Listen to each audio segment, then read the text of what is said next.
రసాయనాలతో దుర్గంధ భరితంగా మారుతోంది.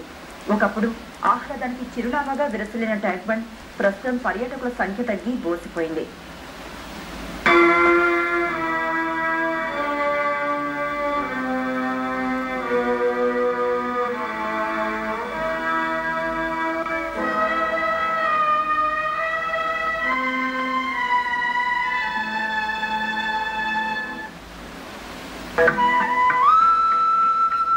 సంధ్యా సమయంలో చల్లని పిల్లగాలి, ఎటు చూసిన పచ్చదనంతో మనసు పులకరించే వాతావరణం హుస్సేన్ సాగర్ సొంతం.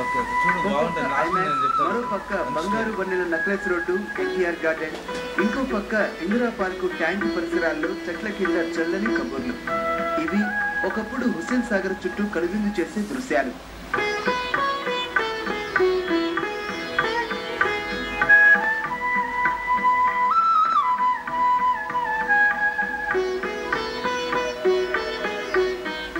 ఇప్పుడు ఆ వైభవం కనుమరుగైంది. రసాయన వ్యర్థాలు, చెత్తా చెదారంతో కలుషితమైన సాగర్ నుంచి దుర్వాసన వెదజల్లుతోంది. ఫలితంగా పర్యాటకులతో కళకళలాడిన సాగర్ పరిసరాలు నిలవెలబోతున్నాయి.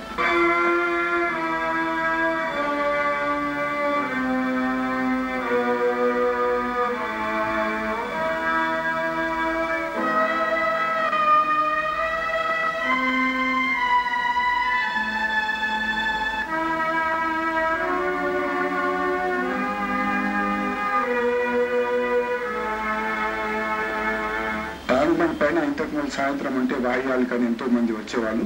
ఇప్పుడు ఆ స్మెల్ బాధను తట్టుకోలేక అదొక నరక కూపం తిరిగి తయారైపోయి ఎక్కువ మంది ట్యాంక్ బండ్ మీద కూడా తిరగడం లేదనమాట. ప్రభుత్వం జపాన్ టెక్నాలజీస్ కంపెనీతో కలిసి హుస్సేన్ సాగర్ లో చెత్త తొలగింపు ప్రక్రియకు శ్రీకారం చుట్టింది.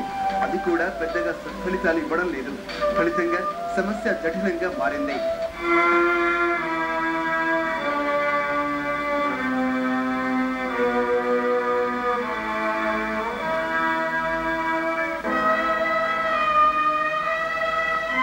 నివారణ చర్యలు తీసుకుంటున్నాము, అవి అంత సరిగా లేవు. డబ్బు ఖర్చు అవుతుంది, 200 కోట్లు ఖర్చు పెడతారు 3-4 సంవత్సరాల్లో, కానీ ఒక పర్మనెంట్ సొల్యూషన్, శాశ్వత పరిష్కారం అంటూ ఏమీ జరగడం లేదు.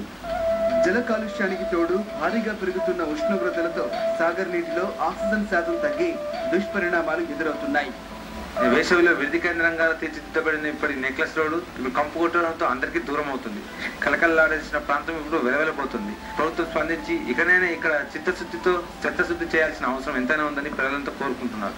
కెమెరామెన్ కిరణ్తో రమేష్, ఈటీవీ న్యూస్, హైదరాబాద్.